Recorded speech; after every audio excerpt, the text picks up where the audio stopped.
សួស្តីគ្រូទាំងអស់គ្នានេះឥឡូវខ្ញុំសូមធ្វើបទបង្ហាញពាក់ព័ន្ធជាមួយនឹងការ add keyboard អញ្ចឹងកន្លងមកលោកគ្រូទាំងអស់គ្នាសួរថា add keyboard ខ្មែរយើងចូល add ទាំងណាអញ្ចឹងដំបូងគ្រូឃើញ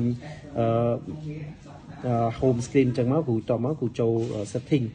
គ្រូចូល setting មកគ្រូ scroll មកអស់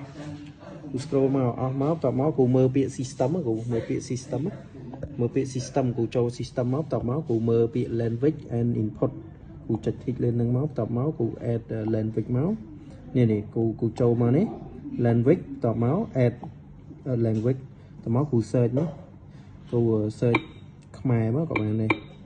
នេះតមកចេញឲ្យខ្មែរតមក add តែប៉ុណ្្នឹងមកអូខេហើយអញ្ចឹង keyboard របស់យើងមានខ្មែរតនាការអញ្ចឹងខ្ញុំចូលកន្លែងនេះ